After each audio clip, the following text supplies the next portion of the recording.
All right, shalom to the elect of Israel. First, I want to give all praises to Yahweh, Bahasham, Yahweh Shai, Waha, Rakah, Kwadash. Double honors to the apostles of Great Millstone.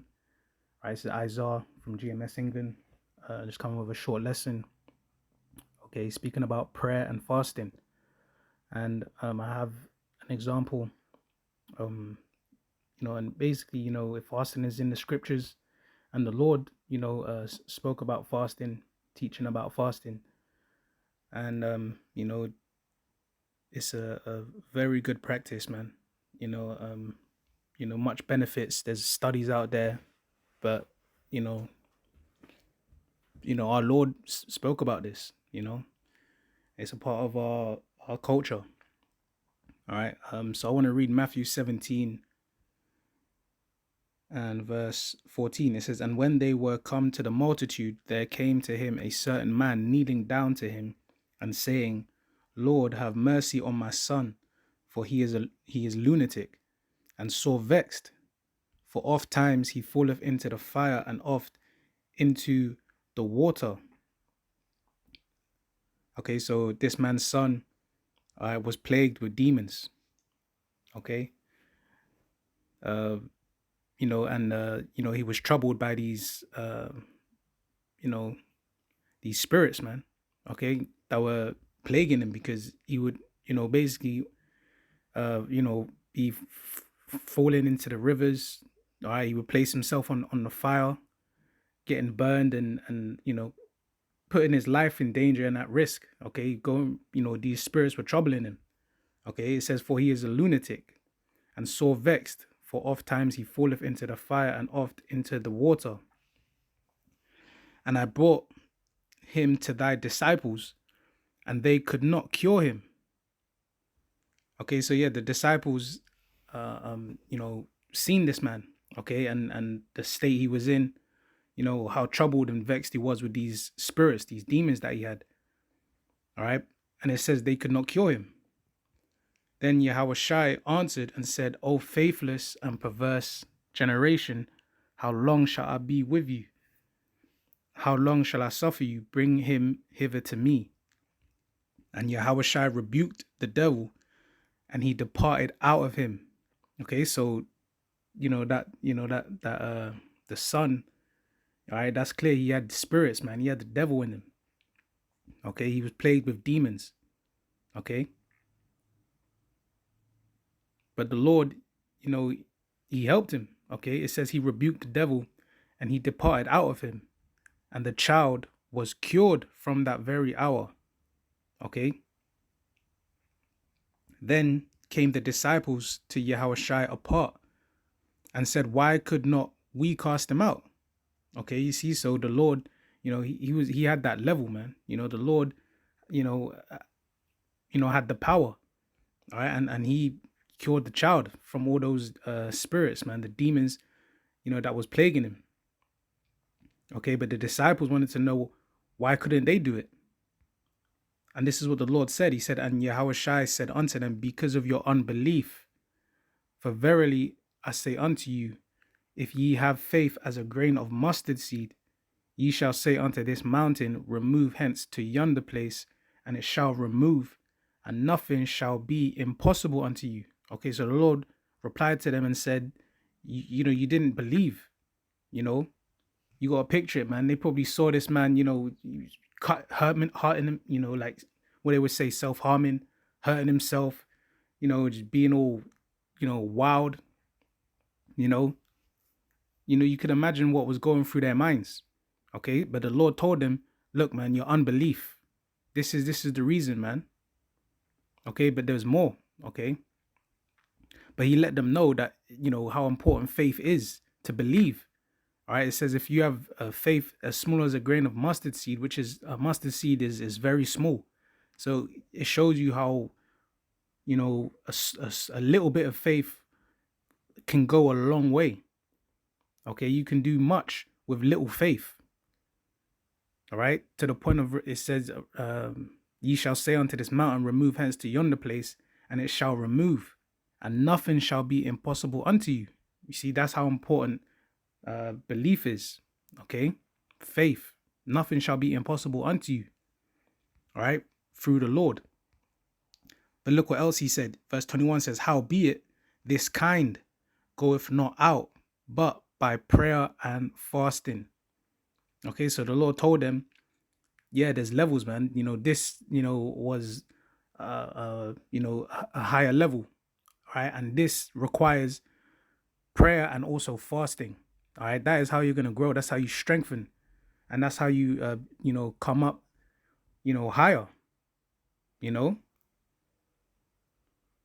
certain levels of spiritual warfare and demons is gonna be on higher levels. Okay, of greater strength. And the Lord told them, prayer and fasting. That's the tools, man. That's what you gotta practice. All right, and our Lord, okay, the scriptures tell you how he fasted, man, how he practiced, um, that fasting. All right, this is Matthew chapter 4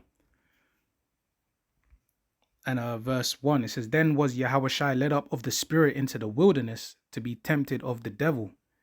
And when he had fasted 40 days and 40 nights, he was afterward anhungered. Okay, so our Lord, all right, fasted 40 days and 40 nights. All right, and he was going through it. That was not easy. Okay, because he felt all those emotions. All right, he went through all those feelings. All right, he was a man in the flesh. Okay, was hungry.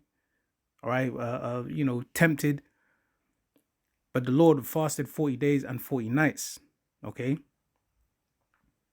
It says, and when the tempter came to him, he said, if thou be the son of the power, command that these stones be made bread. Okay, so there's that temptation there as well, because it said the Lord was hungry. All right, the tempter, knew that. All right, and threw that out there. But here's how the Lord replied. But he answered and said, it is written, man shall not live by bread alone, but by every word that proceedeth out of the mouth of Yahweh. All right, by Hashem Yahushai. So that's spiritual.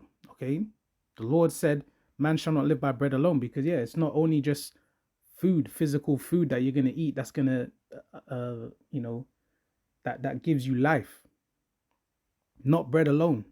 It says, but by every word that proceedeth out of the mouth of Yahweh Shem Yahushai. There's word, man. That is what gives life. That is what makes you alive. Okay, so you can go, time without food. All right, but the word, if you're going out without the word, then you're basically as good as dead. All right, what good is the body without the spirit? Okay, the Lord was teaching these things. All right, so it is good to fast, man. All right, a good time to practice, especially in these last days, man. All right, King David fasted, Moses fasted, a lot of the prophets, a lot of the great men of the Bible, they fasted. Okay, this is Tobit chapter 12 and 8. It says, prayer is good with fasting, and alms and righteousness. A little righteousness is better than much with unrighteousness. It is better to give alms than to lay up gold. And yeah, that's really the point, man, I wanted to speak on. All right, it says prayer is good with fasting. Okay, so yeah, a lot of times, if you're praying, that's good and that's beautiful. But with fasting is like even more powerful, So the Lord delights in these things, man. When you withhold, from your desire and the appetite, it strengthens you as well. Okay.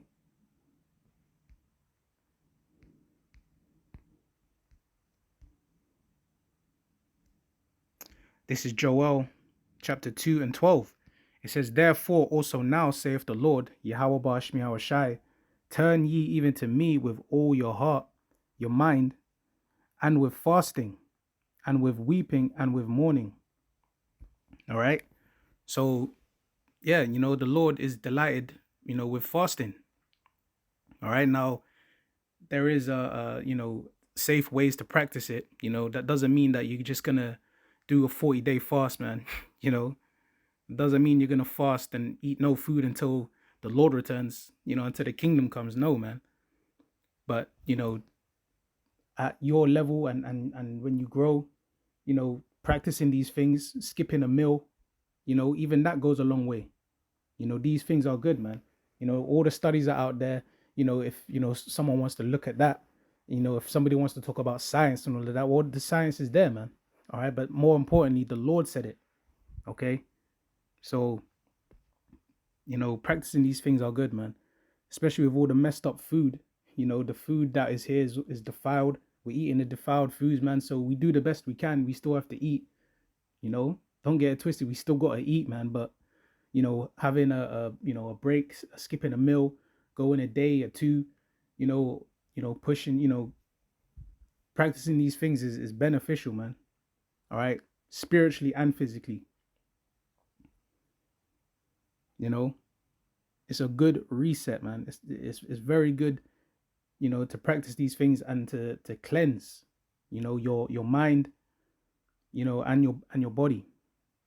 So that's really it, man. I just wanted to do say a few words on that topic. All right. And Lord willing, you know, it's edifying, you know, and yeah, it's a part of our culture, man. And you know, there's great benefits. So with that, I'll say all praises be to Yahweh, Ba'ashem Yahweh Shai, Wahar Rakak Wadash. Double honors to the apostles, a great millstone, and to the elect, Shalom.